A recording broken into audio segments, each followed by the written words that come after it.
Hey YouTube, welcome back to another Lucky Man survival video. So today we are out with my son and we're having a little family outing today, and we're gonna be going on a hike.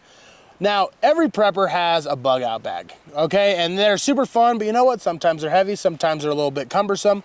So we wanna talk about having a trail pack, something that is basically like a miniature survival kit, something that's lightweight, durable. This weighs, what would you say, 3-4 pounds? It's like 100 pounds. It's about 3 pounds. And basically what it is it's going to be a way that you can navigate yourself. You're gonna make sure that you're doing well. You know, going through the hike, you might wanna make sure you have food in it, make sure you have provisions, make sure you have a way to start a fire and survive if you have to. So, in this kit, starting from smallest pocket to biggest, little food bar, a neck knife, some glow sticks, and a headlamp. Now, the reason Light number 2804, like damn. Listen, I like my lights, but What you blind? You can't see? yes, You gotta have like 1,200 of these dang things. yes. Next pocket, we're gonna check the little pocket. Let's see. What? We got matches. Some 40 of them, you know. Matches, everybody got matches. You need matches in case you gotta start a fire. Everybody, you know. That sucked. Why you got bad matches? All right, next thing we got fire. We got tinder tabs to start fires. Now the first two pockets, this is realistically lighting and ways to start fire. Now it can be something simple like a ferrocerium rod, it could be matches, it could be lighter. You just want to make sure you have a way to start fire. And a key to my heart. That is actually a key to my gun lock. He's got a phone charger with the block. I don't know why you need that on a hike. It's a little bit questionable. Just in case. He got batteries. Which those for are his 7600 lights. You got doo-doo paper. You can press doo-doo paper. So you definitely want to have these on because not only can they be used as fires, tinder, you can use them for washing your face off in a creek, or in a dire emergency, you can use it for toilet paper. He's got a emergency gun cleaning kit. Yep, that is it's got all your little brushes. Yep, that is the Glock pistol cleaning kit. Love that thing. The 900s flashlight. And there's actually a reason why I have this one specifically. So this one actually expands out and it can actually direct a light beam. So if there's helicopters or anything like that, like where we're at in the mountains, we have search and rescue teams, law enforcement that are always looking for people that might get lost out in these woods and on these trails. So having a way to directly navigate at night and point at something that's in the sky, this is a really good for option for that. Yep, absolutely. All right. Next, we got a multi-tool, like a Swiss Army knife type deal. Yep. It's got a corkscrew for his wine, because he do be whining. I don't even drink alcohol.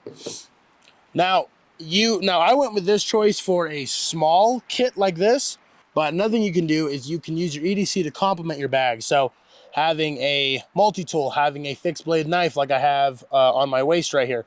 So, you know, if you're willing to use tools like this whenever you're going on a hike, but for most people, if you want to just have this in your car for if you're kind of a trailhead, someone who likes to go out and, you know, explore and stuff like that, having that on you, maybe you're not dressed for the occasion per se, but you can at least be prepared with provisions and tools to help you in case of an emergency. Now, inside this part of the bag, a little bit more for signaling. We also have a little bit for trauma. We do have a tourniquet. We don't have a major boo-boo kit, but having a tourniquet and just a small wrap, it's just a just-in-case situation. Yes, another headlamp. Now, do you know why I have two headlamps? Because 2 is 1 and 1 is none. No, just your... Don't try to sugarcoat it. Hey, I like my light. If you can't see in the dark, you're gonna die. 1200. Now, this is actually... It's got another light. So this is actually a little survival bracelet that Parker actually bought for me. So it's got a compass. It has got a thermometer on it. It's got an SOS light on it. It's got a whistle. Bet that sounded great on the camera. And it's got a fire starter worked into it. So this is something I could wear if I wanted to, but for me, I just keep it in the bag because... Also, If So it much comes easier. down to it, you can undo all this and you got a good length of paracord. Yeah, to it's work about with. 20 feet of paracord. Another light. Now this is actually a camping lantern, but I also have it for signaling as well, because if my car breaks down, now you can't see it out here in the light, but it glows red, and it flashes red. So I can put this on my car and have it as an emergency signaling device specifically for that, or I can keep myself in my car warm or whatever it is, depending on the weather you're in. All right.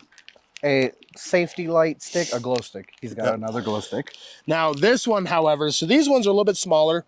You know, I do have kids, so you know, they can crack glow stick, they can play with it. This, however, is a 12-hour emergency glow stick. So this is extremely bright. It's got the string attachment and everything. So this is for signaling, lighting my way in the darkness. This is actually a little bit more on a serious note of a glow stick in comparison to these ones. Yeah. Next thing is a small first aid kit. We're not going to open this up on camera, but Yeah, especially because it's a little windy today. But it's basically got boo-boo stuff, Band-Aids, alcohol pads, just stuff like that. A compass, which is extremely important to make sure that you have at least a way to navigate yourself.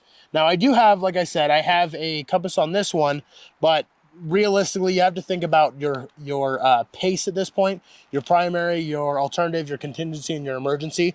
I want to make sure that I can navigate. That is a huge component for me in this bag, because if I can't, you know, find my way out, then I'm just going to get deeper and deeper into shit, and you don't want that. all right. I'm just going to mention this one because I don't want to take it out, tangle it, and I'll do that. He's got a healthy length of paracord in there. How much would you say? So that is? one is 100 feet, and it is daisy chained together at the bottom. Yeah, so we're not going to undo that because it's just going to be a whole mess to put back together. Yep. And he's got some binoculars here. Yep.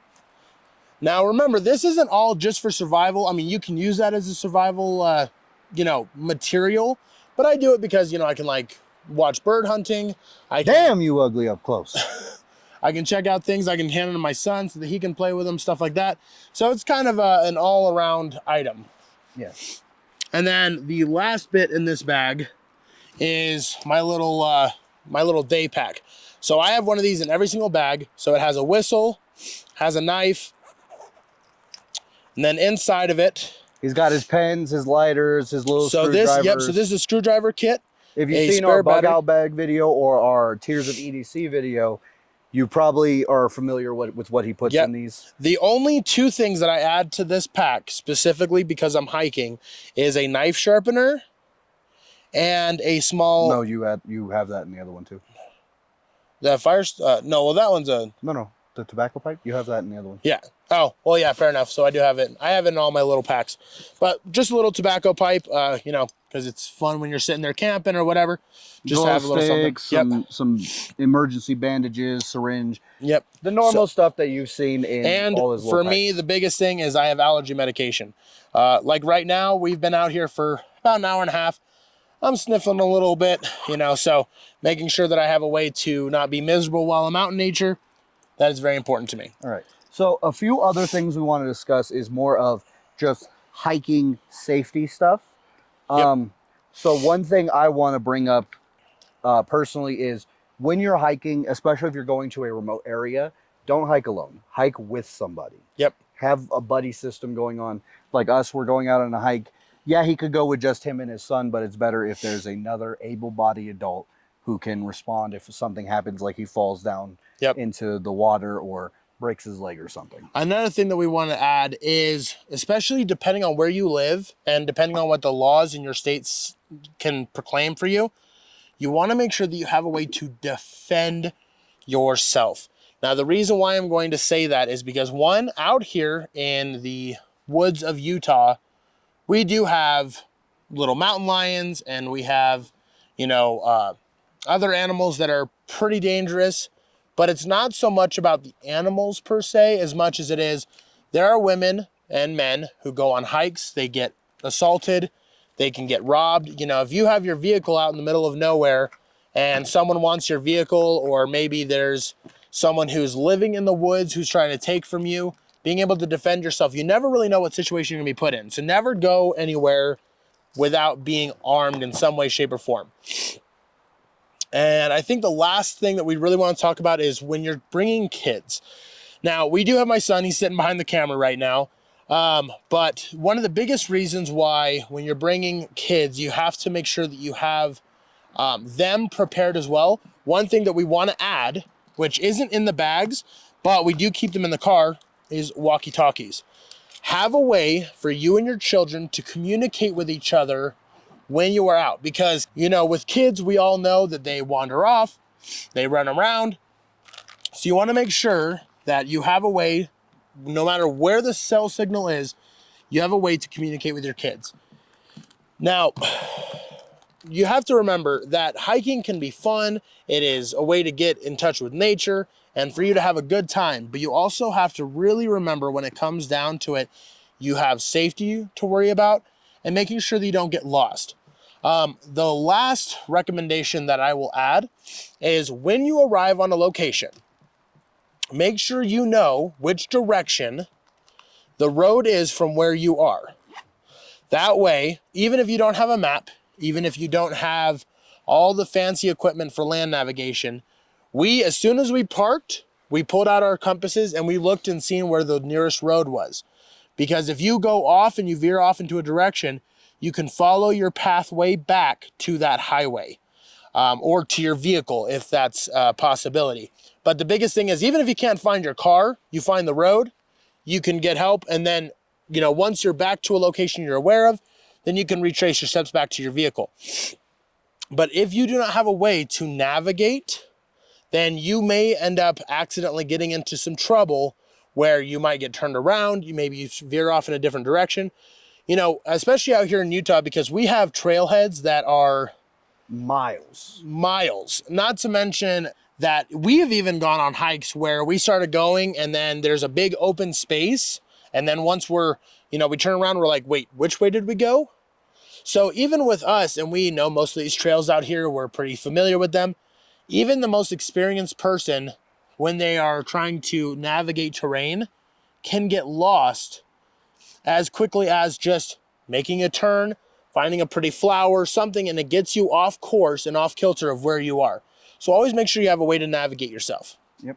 But on that note, guys, please like, comment, subscribe if you like this video. Please let us know in the comments what you want to see next. And just remember, guys, death is the rule, but survival is the exception. We'll see you next time. See you guys next time.